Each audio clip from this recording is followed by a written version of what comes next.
우리가 출애굽기를 계속해서 나누면서요. 특별히 출애굽기 25장부터 성막을 짓는 일에 대하여서 하나님께서 말씀해 주시는 장면이 나타나고 있습니다. 성막을 지어라. 성막을 지을 때 어떻게 지어야 한다. 어떤 재료로 지어야 한다라고 하나님께서 모세에게 지정해서 말씀해 주시죠. 그리고 모세는 그것을 이스라엘 자손들에게 또한 하나님의 명령을 그대로 전달하게 되는 모습이 나타나고 있는데, 성막을 짓는 일에 대해서 세 가지 특징이 나타나고 있습니다. 어떤 특징이냐면, 첫 번째, 성막은요, 이스라엘 자손들이 기쁜 마음으로 드리는 예물로 지어져야 합니다. 다른 재료가 아니라 무엇으로요? 이스라엘 자손들이 하나님께 드리는 예물로, 대신에 어떤 마음으로 드려야 한다고요? 기쁜 마음으로 드리는 예물로 성막은 지어져야 합니다. 그리고 두 번째 특징이 있습니다. 그것은 무엇이냐면, 하나님께서 명하시는 그대로 지어져야 합니다. 하나님께서 말씀해 주시는 대로, 그 양식대로 지어져야만 합니다. 그렇기 때문에 출애굽기 25장부터 나타나고 있는 하나님의 명령, 그리고 이후에 또 실제로 성막을 만들게 되는 그 과정을 비교해 보면요, 동일하게 나타나는 것을 알 수가 있습니다. 그리고 세 번째, 하나님께서는 이 성막, 성소를 통하여서 이스라엘 백성들 가운데 거하시겠다라고 약속하셨습니다. 그러면 하나님께서 성막을 지으라고 명령하신 이유는 결국에 무엇입니까? 하나님께서 이스라엘 자손들과 함께 하시기 위해서, 이스라엘 자손들 가운데 거하시기 위하여서 성막을 만들라, 이렇게 명령을 하신 것입니다. 그래서 출애굽기 25장, 26장, 27장, 우리가 27장은 나누지 않고 오늘 28장으로 건너뛰었는데요. 25장, 26장, 27장을 통해서요, 성막, 성소와 지성소, 그리고 증거궤, 그다음에 진설병을 두는 상, 등잔대와 기구들, 그다음에 제단, 그것들을 다 어떻게 만들어라, 어떻게 지어라 라고 말씀해 주시는 장면이 등장하고 있고, 성막의 전체적인 규모는 어떻게 되어 있냐, 그 성막, 그 천막만 포함되어 있는 것이 아니라 그 성막이 자리 잡고 있는 곳을 울타리를 쳐서 성막의 뜰과 또한 등불을 지키라라는 명령을 주시는 것입니다. 거기에 이어서 오늘 본문 말씀인 출애굽기 28장에서는요, 제사장의 조건, 제사장의 직분, 그리고 제사장의 의복에 대한 명령이 이어지고 있는데요. 제사장은 하나님을 섬기기 위하여서 이러한 거룩한 옷들을 입게 됩니다.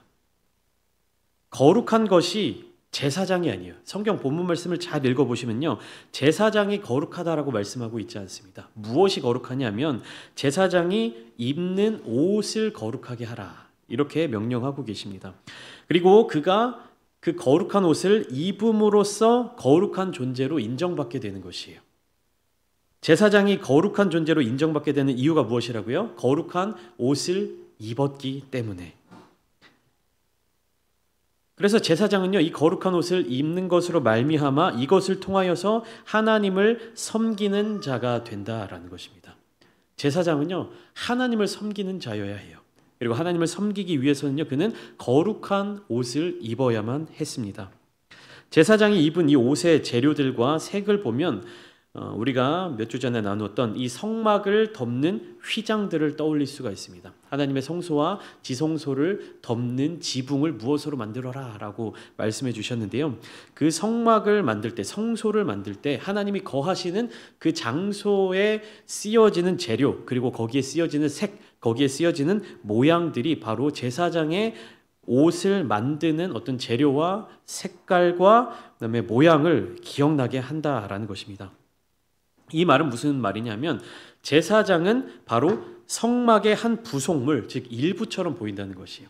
하나님이 성소를 통하여서 이스라엘 자손들을 만나 주시겠다. 그래서 성소를 어떻게 만들어라 명령하시고, 이어서 제사장의 의복에 대해서 명령하시는데, 그 제사장의 의복이 뭐와 동일하다고요?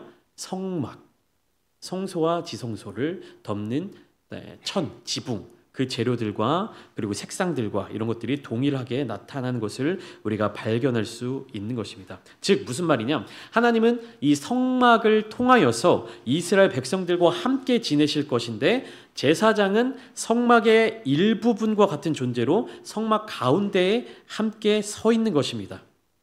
제사장들이 제사장의 옷을 입고 서 있는 이유가 무엇인가? 우리가 질문을 던져보면요, 제사장이 바로 그곳에 있는 이유는 하나님을 섬기기 위하여 있는 것입니다. 하나님께서 이스라엘 백성들과 함께 하실 때, 하나님께서 이스라엘 백성들과 함께 하겠다라고 말씀하셨을 때, 즉 그것이 성막이 지어지게 되는 목적인 것이죠. 하나님께서 이스라엘 백성들과 함께 하시려는 그 목적을 돕기 위해서 제사장이 존재한다라는 것입니다. 하나님이 제사장을 세우시는 이유가 바로 이스라엘 자손들과 함께 하시고자 하는 그 목적을 이루는 데에 협력하게 하기 위해서, 그 일을 감당하도록 하기 위해서. 우리는 여기서 한 가지 기억할 수 있습니다. 하나님이 함께 하신다는 것이 무엇이냐? 하나님이 우리와 함께 하신다는 것이 무엇이냐? 신약 성경에 마태복음 1장 23절, 굉장히 유명한 말씀이죠. 이러한 말씀이 있습니다. 보라, 처녀가 잉태하여 아들을 낳을 것이요 그의 이름은 임마누엘이라 하리라 하셨으니 이를 번역한즉 하나님이 우리와 함께 계시다 함이라. 임마누엘이 누구의 이름입니까? 예수 그리스도의 이름입니다. 예수님의 이름이 임마누엘이라 하리라 하셨다라고 예언을 하는데, 그 임마누엘이 무슨 뜻입니까? 하나님이 우리와 함께 계신다. 하나님께서 우리와 함께 계신다. 그것이 임마누엘, 예수 그리스도의 이름입니다. 하나님께서는요, 그의 백성들과 늘 함께 하고자 하십니다. 그의 백성들 곁에 항상 다가오고 계시고요, 그 하나님의 그늘 아래에 백성들이 함께 머물기를 원하고 계십니다. 백성들이 하나님을 먼저 찾아와야 정상이고, 신의 영역에 있어서 내가 위치에 있으면 거룩한 곳에, 굉장히 화려한 어떤 궁전 같은 그런 신전과 같은 곳에 내가 머물러 있으면 이스라엘 자손들 혹은 나를 섬기게 만든 그 백성들이 나를 찾아오게끔 그렇게 만드는 것이 신의 영역이라고 생각이 되는데요, 하나님은 어떻게 하셨습니까? 하나님께서 이스라엘 자손들 가운데로 들어오셨다라는 것입니다. 그러니까 하나님께서는요, 그의 백성들, 그의 사랑하는 백성들과 늘 함께 하고자 하시는 겁니다. 하나님이 이 일을 역사하시는 이유, 이스라엘 자손들을 애굽에서부터 구원하신 이유, 그들을 광야 가운데 머물게 하시는 이유, 그리고 가나안 땅으로 향하여 가게 하시는 그 모든 이유가 무엇 때문이라고요? 하나님께서 함께 해주시기 위하여서. 그러니까 가나안 땅을 바라보면서 이스라엘 백성들이 전진하고 있죠. 가나안 땅은 어떤 땅입니까? 약속의 땅, 축복의 땅. 그들이 거기에 들어가게 되면 얻게 되고 성취하게 되고 쟁취하게 될 것이 무척이나 많은데, 그러한 쉽게 말하는 복, 내가 얻을 수 있는 또한 유익들이 많은 그러한 장소인데, 이스라엘 자손들이 주목해야 될 것은요, 가나안 땅이 아니에요. 무엇입니까? 하나님을 주목해야 하는 것입니다. 그들이 머물고 있는 것이 애굽 땅이든, 그들이 머물고 있는 것이 광야이든, 그들이 머물고 있는 것이 젖과 꿀이 흐르는 저 가나안 땅이든, 그들이 항상 먼저 생각해야 되는 것은 무엇입니까? 하나님과 함께 하는 것입니다. 하나님은요, 우리를 창조하시고 우리를 불러주시고 정말 우리를 구원해 주시는 그때 모든 순간마다 무엇을 바라보고 계십니까? 우리와 함께 하는 것을 바라보고 계시는 것이에요. 근데 우리가 바라보는 것은 무엇입니까? 하나님 그분을 바라보고 있지 않아요. 무엇을 계속해서 바라봅니까? 내가 처한 현실, 내가 처한 모습, 이스라엘 자손들의 경우 광야에서 헤매고 있는, 광야에서 물이 없어 고통받고 있는, 고기를 먹지 못해 불평불만이 가득한, 그러면서 하나님의 약속의 땅인 가나안 땅이 지금 당장 이루어지지 않았다는 것에 대한 불만. 이스라엘 자손들의 마음 가운데는요, 하나님이 함께 하신다는 것에 대한 개념이 없는 것입니다. 그러나 하나님께서는 계속해서 이스라엘 자손들에게 다가와 주시는 것이에요. 내가 너희와 함께 하겠다. 내가 너의 하나님이다. 너희는 나의 백성들이다. 이 말씀을 계속해서 주시는데, 그래서 오늘 본문 말씀 1절을 보시면 1절 마지막 부분을 보시면 나를 섬기는 제사장 직분을 행하게 하되, 나를 섬기는 제사장 직분을 행하게 해라, 이렇게 명령을 하시는 것입니다. 즉 제사장들은요, 하나님을 섬기는 자들이어야 합니다. 이스라엘 자손들의 입장에서 볼 때 제사장들은 사람들을 섬기고 그리고 사람들을 인도하는 일들을 하는 것처럼 보이지만 본질은 무엇입니까? 하나님을 섬기는 자들입니다. 이스라엘 자손들이요 성막에 나아가서 성소에 나아가서 하나님 앞에 제사를 드리고 하나님 앞에 예물을 드리고 할 때 제사장들이 그 모든 일들을 감당하는 겁니다. 이스라엘 자손들이 행해야 될 일들에 있어서 필요한 일들에 있어서 그것을 도와주는 사람들이 누구였습니까? 제사장들이었어요. 그러니까 사람들의 눈에 볼 때는 이 제사장들은 누구를 돕는 사람들처럼 여겨지는 겁니까? 사람들을 돕는 것, 사람들을 섬기는 것, 그리고 사람들을 인도하고 가르치는 그러한 직분처럼 보이는 것이에요. 그러나 제사장들의 궁극적인 목적, 제사장들의 존재 목적, 존재 이유가 무엇입니까? 그들은 하나님을 섬기는 자들이어야만 합니다. 이들이 입은 옷은 화려한 옷들이에요. 보석이 주렁주렁 달려있는 옷들입니다. 그러니까 화려한 옷을 입고 있고 내가 어느 정도 주목받는 위치에 있을 때 사람들은 어떤 생각을 갖게 되냐면 내가 섬김을 받는 자처럼 생각할 때가 있습니다. 그러니까 제사장들의 모습이 딱 그런 모습이에요. 내가 화려한 옷을 입고 있습니다. 보석들이 주렁주렁 달려 있고요. 자색 홍색 보석실, 그 보석과 금실로 만들어진 그러한 옷을 입고 있고 이스라엘 자손들은 나와 다른 모습을 가지고 있는 것이에요. 화려한 모습, 뭔가 있어 보이는 모습, 대단한 모습을 가지고 있으면 어떠한 마음을 갖게 됩니까? 내가 저들과는 다르다. 다른데 어떻게 다르다? 내가 더 섬김을 받는 자의 위치에 있구나. 내가 저들보다 뭔가 더 대단한 위치에 있구나 라고 착각할 때가 있습니다. 그러나 제사장은 분명히 하나님을 섬기는 자들입니다. 이들에게 제사장의 옷을 지어 입히는 이유가 뭐라고요? 하나님을 섬기게 하기 위해서. 다른 사람들과 구별하여서 그렇게 구별하는 조건을 보여주는 이유가 무엇입니까? 하나님을 섬기는 자들이 되라고. 우리는 어떤 사람들입니까? 우리는 그리스도인들입니다. 그리스도인들은 누구를 섬겨야 됩니까? 그리스도를 섬겨야 되죠. 그러니까 그리스도인들은요, 예수 그리스도로 옷을 입어야 되는 사람들인 겁니다. 우리는 예수 그리스도를 나타내 보여야 되는 것이에요. 그것이 무엇을 위해서요? 하나님을 섬기기 위해서, 예수 그리스도를 따르기 위해서. 우리는 그렇기 위해서 예수로 옷을 입어야 됩니다. 근데 예수로 옷을 입은 우리가 나를 세우고 나를 내세우고 나를 섬기게끔 만드는 그런 모습들이 있다면 이것은 하나님이 기뻐하시는 모습이 아니라는 사실입니다. 가장 그 모습을 경계해야 될 존재들이 바로 목회자들이지만 우리 믿는 성도님들, 그리스도인들의 자리 가운데에서도 언제 어디에서나 그 위험성을 경계하셔야 돼요. 나는 평신도니까 괜찮아? 나는 성도니까 괜찮아? 나는 집사니까 괜찮아? 나는 뭐 그런 역할 아니니까 괜찮아. 이렇게 생각하시면 안 된다는 겁니다. 가장 경계해야 될 것은 목회자들이지만 우리는 그리스도로 옷 입은 사람들입니다.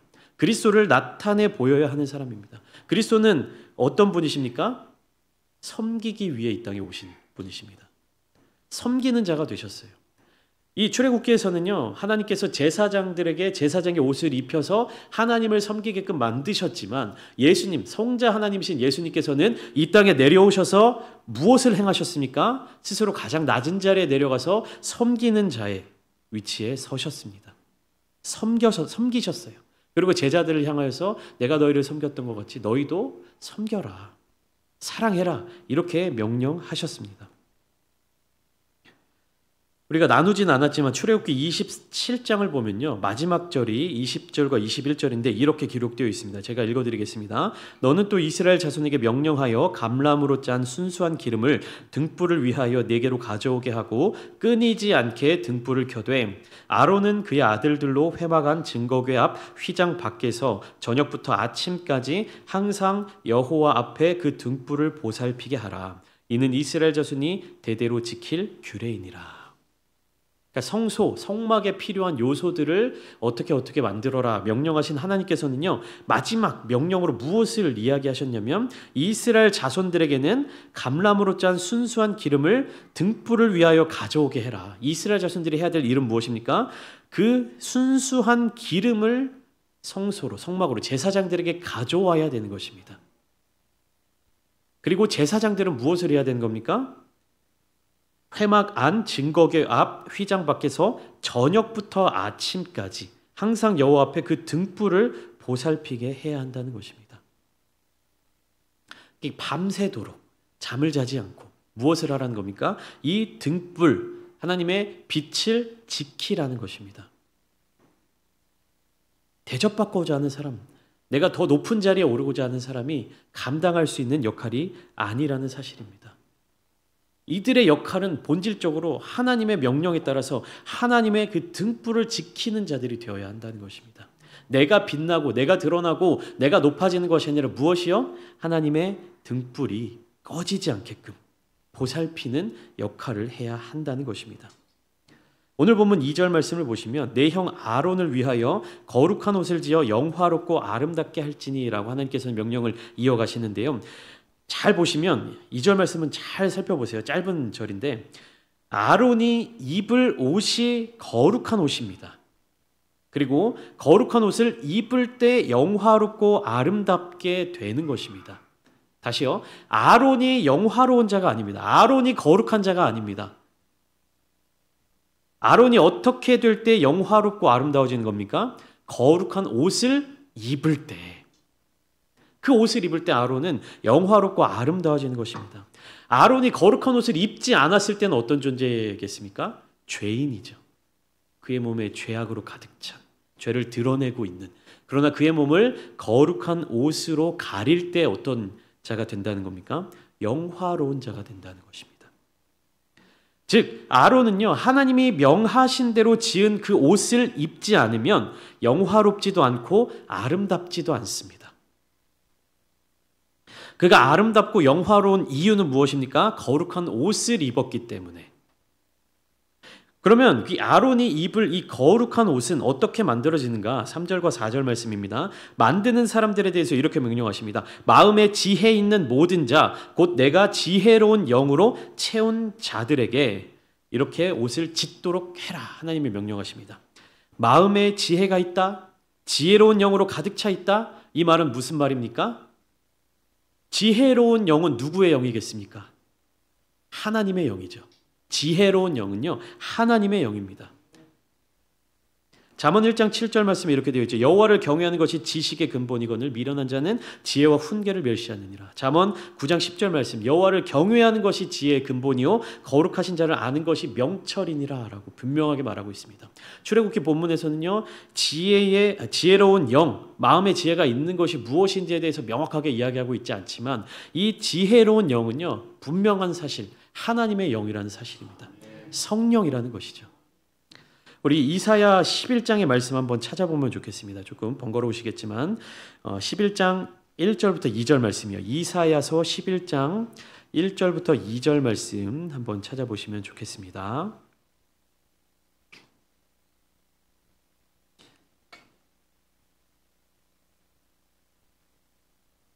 이사야 11장 1절부터 2절 말씀입니다. 네, 다 찾으신 줄 알고 우리 함께 합독해 보겠습니다. 시작. 이새의 줄기에서 한 싹이 나며 그 뿌리에서 한 가지가 나서 결실할 것이요 그의 위에 여호와의 영 곧 지혜와 총명의 영이요 모략과 재능의 영이요 지식과 여호와를 경외하는 영이 강림하시리니. 여호와의 영이 무슨 영이라고 말씀하고 있습니까? 지혜와 총명의 영이요 모략과 재능의 영이요 지식과 여호와를 경외하는 영이 강림하시리니. 잠언에서도 마찬가지고요, 시편에서도 마찬가지고요, 여호와를 경외하는 영이 바로 지혜의 근본이다, 지혜의 영이다 라고 말씀하고 있는 것입니다. 즉 아론의 옷을 지어 그를 거룩하게 만드는 자는 누구의 영에게 사로잡혀야 되는 겁니까? 여호와의 영, 성령에게 사로잡혀야 한다는 것입니다. 그리고 아론은 그 옷을 입고 하나님 앞에서 제사장 직분을 행해야 한다는 것입니다. 분명하게 말씀하시죠. 4절 마지막 분에 아론이 내게 제사장 직분을 행하게 하라.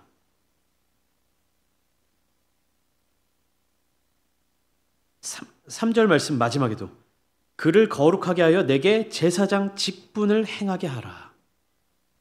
그러니까 제사장 아론과 그의 아들들이요, 바로 이 거룩한 옷을 입고 하나님 앞에 제사장 직분을 행하게 되는 것입니다. 그들 자체가 거룩한 사람들이 아니에요. 그들 자체가 위대한 사람들이 아닙니다. 그들이 거룩한 자들, 그들이 제사장의 직분을 수행할 수 있을 어떤 영화롭고 아름다워지기 위해서는 반드시 무엇이 필요해야 된다는 겁니까? 거룩한 옷을 입어야 된다는 것입니다.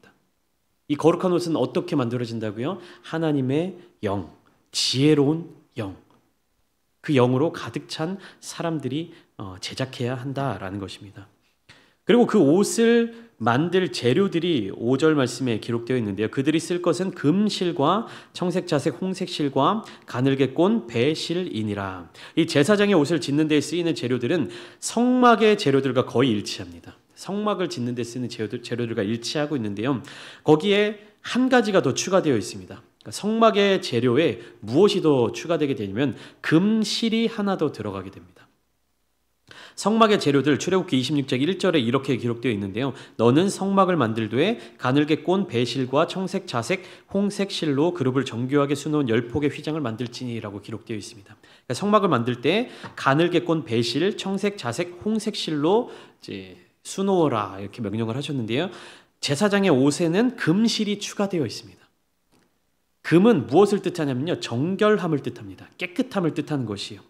물론 성막을 짓는 재료 안에 금이 포함되어 있기는 하지만 성막을 덮는 휘장의 직접적인 재료로는 포함되어 있지 않습니다. 그러나 제사장의 옷에는 바로 이 금실이 포함되어 있습니다. 이것은 무슨 의미입니까? 제사장은 거룩해야 한다. 다시 말하면 깨끗해야 한다. 하나님 앞에 정직해야 한다. 제사장직을 수행하는 일은요, 결코 나 자신을 위한 일이 아니라는 것입니다.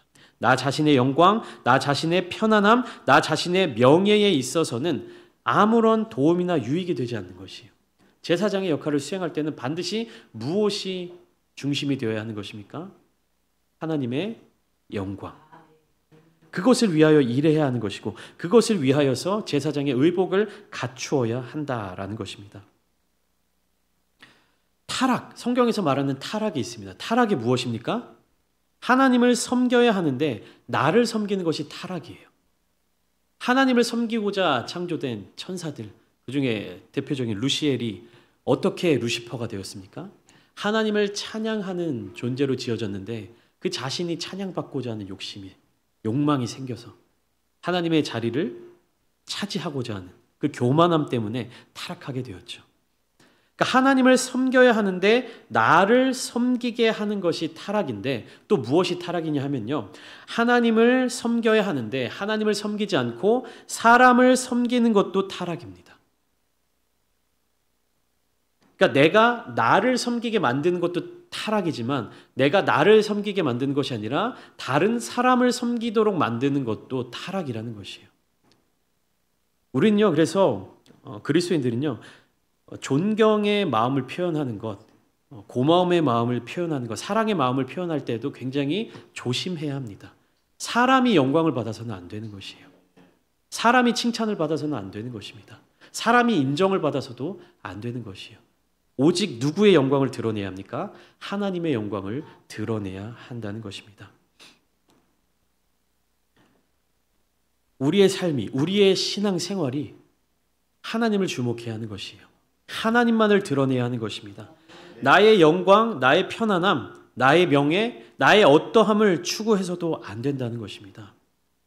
내가 인정받고자 하는 욕구, 내가 사랑받고자 하는 욕구, 내가 더 나은 사람이 되고자 하는 이 욕구가 지나치게 되면 무엇으로 바뀌게 되는 겁니까? 교만함으로 바뀌게 되는 것이에요. 우리는 반드시 기억해야 합니다. 우리는 하나님을 섬기는 자들이 되어야 합니다. 우리는 하나님께 속한 자들입니다. 하나님의 백성입니다. 우리를 위해서 하나님께서는요 성소를 짓도록 명령하셨고 그 성막 가운데 거하시면서 우리와 늘 함께 하신다고 말씀해 주셨습니다.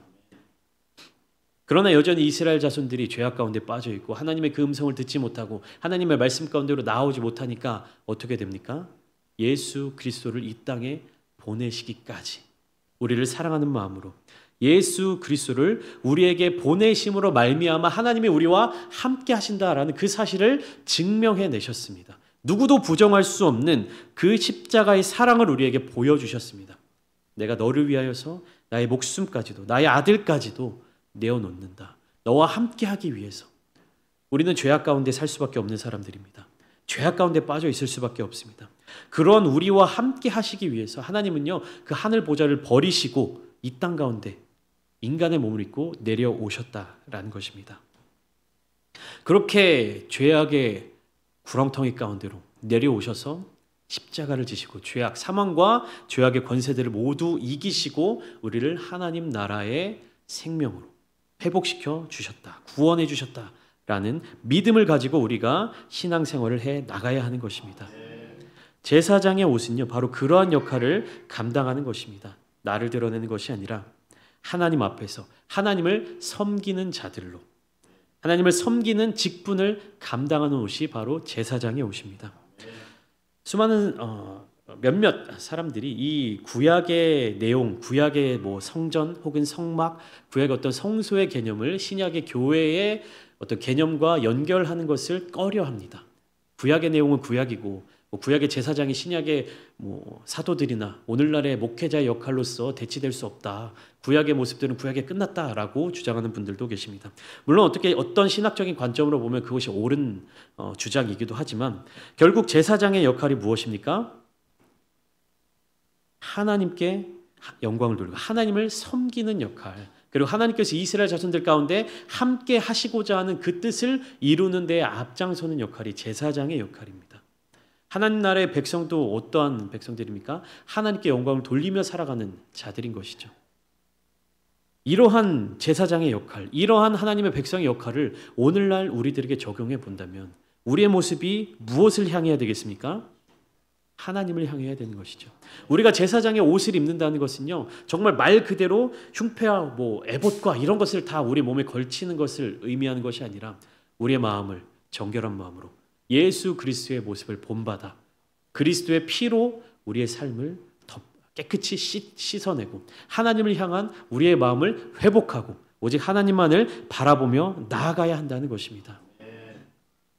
오늘 이 시간 말씀을 듣고 함께 기도하실 때 제사장의 옷이 의미하는 바가 무엇인지, 또 이것이 섬기는 직분으로 어떻게 이어지는지, 우리가 신앙생활하는 이유가 무엇인지, 나의 회복과 나의 어떠한 노력과 나의 영광과 나의 아름다움과 나의 어떠한 것을 채우기 위해서 우리가 신앙생활을 하고 있는 것이 아닌지, 우리의 신앙생활의 방향성은, 우리의 믿음의 방향성은 오직 하나님의 영광을 위하여서, 하나님의 영광을 드러내는 거룩한 교회, 하나님의 영광을 드러내는 거룩한 성도가 되기를 다짐하며 결단하며 기도하는 이 시간 되시기를 예수님의 이름으로 축원합니다.